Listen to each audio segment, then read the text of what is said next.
SK하이닉스는 너무 좋은 직장이잖아. 그치. 근데 이만큼 주기는 당연히 어렵잖아요, 일반 기업들이. 현실적으로 생각했을 때 얼마 정도를 좀 받고 싶다 이런 게 있나요? 얼마 정도를 받고 싶다.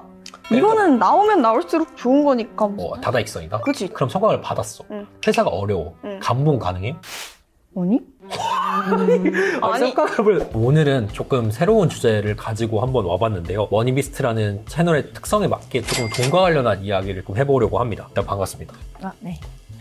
표정이 일단 오늘은 기업 복지에 대해서 조금 알아보는 시간을 가져보도록 할 텐데, 대기업과 스타트업을 비교하면서 다양한 케이스들을 논해보고자 합니다. 기업 복지라는 말을 들으면 어떤 게 생각이 나시나요? 복지요? 성과급. 성과급을 복지로 생각하시는 그럼요, 그것도 복지죠. 그 기업 복지가 되게 여러 가지가 있는데 먼저 하나씩 조금 검토를 해보도록 할 텐데, 일단 식대 지원이 있어요. 이 식대 지원을 요즘에 복지로 하는 스타트업들이 되게 많거든요. 뭐 대기업도 많고. 근데 이제 얼마가 적정선인가 하는 논쟁이 있습니다. 점심 식대나 저녁 식대를 얼마로 해야 한다고 생각하시나요? 지역에 따라 다를 것 같긴 한데, 그러니까 여의도나 막 성수 이쪽이다 이러면 그래도 한 15,000원. 점심으로요? 아니 근데 진짜 여의도에서 밥 한 번 먹어봤어? 나 여의도에서 인턴할 때 밥 한 끼에 16,000원이 기본으로 나오는 거야. 국밥 같은 거 먹어도 14,000원 막 이렇게 나오고, 그냥 10,000원만 줘서는 해결할 수가 없어. 강남이나 뭐 일지로나 뭐 성수나 여의도 다 비싸잖아요. 근데 이걸 지원하는 게 좋아요? 아니면 케이터링이나 해야 하나? 이러면 좋아요? 근데 거기 퀄리티가 나쁘지 않으면 좋을 것 같아. 오히려 그게 나을 수도 있다? 귀찮잖아. 맨날 메뉴 생각해야 되고 왔다 갔다 해야 되고. 근데 저는 무조건 식대 지원 15,000원 고를 것 같긴 해요. 나도 그럴 것 같긴 해. 그냥 차라리 그렇게 하면 15,000원 20일이잖아요? 그럼 30만 원은 그냥 아끼는 거예요. 그냥 30만 원 해놓고 도시락 싸우면 되잖아. 아니, 그럼 도시락 싸우는 그 돈은 생각 안 하는 거야? 그러니까 하는 게 아니라. 근데 나도 식대 지원이 나은 것 같긴 해. 근데 저녁도 요즘에 지원하는 스타트업들이 많거든요. 대기업도 많고. 저녁도 지원을 해줘야 한다고 생각하세요? 혹시 저녁은 집에서 먹는 게 제일 편하지 않나? 그러면 또 식대를 넘어가서 사실 제일 좋아하는 게 주 4일제잖아요. 아, 그치. 주 4.5일제. 제가 정확히는 모르는데 SK텔레콤도 그렇다고 하더라고요. 이거는 어떻게 생각하세요? 진짜 압도적으로 좋지. 근데 이런 말이 있어요. 이재명 정부가 주 4.5일 얘기했잖아요. 맞아. 만약에 근데 이런 걸 하면 능률이 늘어나요? 초반에는 바짝 늘어날 것 같긴 해. 뒤로 가서 익숙해질수록 좀 원래대로 돌아갈 것 같아. 근데 원래대로 돌아간다고 하면 갑자기 주 4일에서 5일로 바꾸면 또 줬다 뺐으면 기분 안 좋을 거 아니에요? 야근 느낌이랑 비슷해지는 거지. 뭐 이런 것들도 있고, 사실 오늘의 핵심 주제인데, 복지하면 사실 제일 큰 게 성과급이잖아요. 제가 최근에 이제 많이 놀란 게 1억을 성과급으로 받는 경우들이 있어요. 제 친구가 SK 하이닉스를 다니는데 초봉이 6천 정도예요. 근데 이제 성과급이 1억이 나와요. 그럼 1억 6천이잖아요. 근데 거기서 여자친구를 만났어. 둘이 사회 초년생인데 합산 연봉이 3억 2천 정도. 결혼 장려 회사였네. 이게 저는 들으면서 SK 하이닉스는 너무 좋은 직장이잖아요. 그치. 근데 이만큼 주기는 당연히 어렵잖아요, 일반 기업들이. 현실적으로 생각했을 때 얼마 정도를 좀 받고 싶다 이런 게 있나요? 얼마 정도를 받고 싶다. 이거는 나오면 나올수록 좋은 거니까. 다다익선이다? 그치. 그럼 성과를 받았어. 회사가 어려워. 감봉 가능해? 아니? 아니, 성과급을 그거랑은 다른 개념이지. 내 기본 계약금은 고정인 거지. 그 돈을 받고 그만큼 일을 하는 거잖아. 근데 나는 그런 생각이 들어. 성과급 받았으면 어려우면 감봉해야 된다. 그게 기업과 한 몸을 하는 거 아닙니까? 기업과 한 몸이 아니지. 어떻게 기업과 한 몸일 수가 있어. 그건 좀 힘들다. 힘들다. 이런 것들을 봤을 때 성과급이 저는 문제라고 생각하는 게, 나오다 안 나오면 되게 실망스러울 것 같아요. 맞아. 이게 사람이 또 간사한 게 계속 주다 보면 이게 진짜 내 건 줄 알아 그냥. 사실 저는 성과급 말고도 이런 돈으로 주는 거 있잖아요. 좋은 기업들은 한 100만 원씩? 근데 이런 것들을 다 한번 쭉 종합해봤을 때 부모님 어떤 복지가 제일 마음에 드시나요? 당연히 성과급? 그러니까 돈으로 주는 게 제일 좋아요.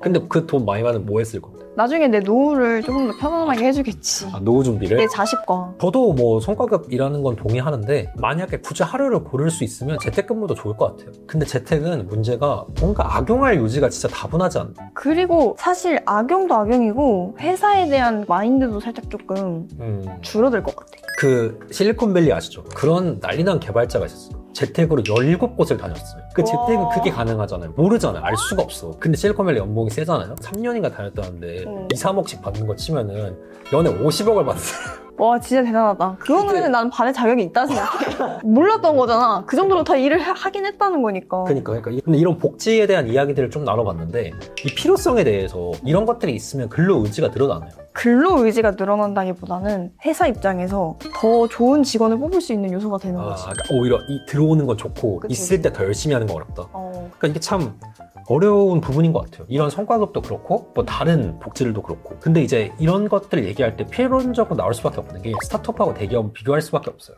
한쪽은 돈이 많고 한쪽은 돈이 없잖아요.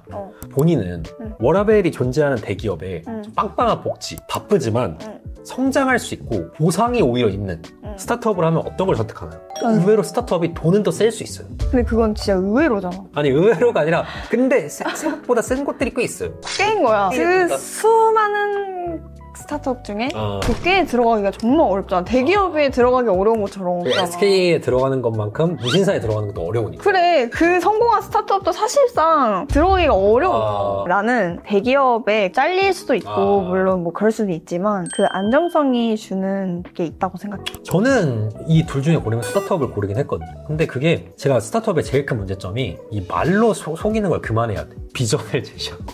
상상하시는 거 아닌가요? 제가 원래 유튜브 같은데? 영상도 도훈님이랑 찍기 전에 나중에 광고 들어오면 30% 수익을 나누겠다. 근데 손익분기점 진짜 적자 1,000만 원인데 지금 무료 공사 중이야, 나. 이게 말이 되냐고. 그러니까 이게 그래서 문제가 고정된 보상이 있어야 한다고 생각해요. 난 개인적으로 대기업 7천 받는 게 스타트업은 1억 받아야 한다고 생각해. 그 업무 강도를 생각합니다. 맞아, 그치. 근데 스타트업이 오히려 더 적게 주고 앞으로 더 이렇게 말만 하면 상당히 직원 입장에서 난감합니다. 당연히 다른 데로 눈을 돌리겠지, 이제. 본인 이야기를 하고 계시네. 그러면 대기업에 대한 좋은 이야기를 많이 해주셨는데 사실 많은 대학생들이 꿈꾸잖아요. 근데 저보다 좀 어리시니까 대기업에 좀 선호하는 그게 있나요? 근데 이거는 약간 자기가 어떤 과를 나왔고 관심 분야가 어디냐에 따라서 좀 달라질 것 같긴 한데 그냥 뭐 누구나 다 아는 대기업은 다들 무조건 선호하는 것 같고 근데 요즘에는 이런 토스나 뭐 이런 데도 그냥 그 축에 끼는 것 같아. 현대자동차와 토스가 어깨를 나란히 할 수도 있다. 그리고 워낙 유명하잖아. 이렇게 복지가 잘 돼 있다는 걸 아니까. 그러니까 많이 선호를 하는 거지. 그럼 마지막으로 이 주제에 대해서 밸런스 게임을 좀 해보려고 하는데 매일 재택 그러나 주 6일 대 주 4일인데 매일 출근하면 뭘 선택하시나요? 저는 무조건 전자예요. 왜냐? 매일 재택은 사실상 그냥 매일 휴가예요. 이런 마인드가 그러니까 이런 마인드가 회사를 그러니까 이게 물을 흐린다는 게 회식 때 정대리 뭐 했어? 저는 그냥 쉬는데 요즘? 이러면 이제 주위 사람들이 다 재택하면 이래도 되는구나 이러면서 회사가 나가요. 그래, 쌓이지는 거야. 그러니까 진짜 근데 나는 차라리 4일인데 매일 출근인 게 나은 것 같아. 본인 지금 취업 준비한다고 좋은 이야기만 지금. 아니 근데 왜냐면 사람 성향 따라 다른 게 재택인데 6일이나 근무를 해야 되면 진짜 뭐 말대로 쉬면서 할 수도 있겠지만 그치. 어쨌든 신경 쓰면 될 게 6일 동안 내내 있는 거잖아. 토요일에도 연락이 온다는 거죠. 그러니까 나는 이게 확실히 분리가 돼야지 오랫동안 돌아간다고 생각하고. 그러면 주 6일보다는 그냥 출근하는 4일이 낫다. 간단히 좀 정리를 해봤는데 보면서 느낀 게 생각보다 이 복지가 많아도 기본적인 고정급을 올리는 걸 더 선호를 하는 것 같아요. 그치. 그러면 이건 좀 별개 질문이긴 한데 좀 받고 싶으신 초봉이 있나요? 한 4천 이상? 새우 한 딱 300 정도 나오는 정도? 새우 300이면 4천 훌쩍 넘을 텐데. 그니까. 그러니까, 네. 그러니까 언저리 정도면 내가 시작하는 입장에서 열심히 할 것 같다. 이런 복지들은 생각보다는 돈이 낮다. 이런 결론이네요. 아니 이거는 진짜 솔직히 너무 사람의 성향에 따른 차이여가지고. 그러니까 본인은 돈을 택한다. 그치. 이렇게 간단히 한번 이야기를 나눠봤는데 또 재밌는 주제로 인사드리도록 하겠습니다.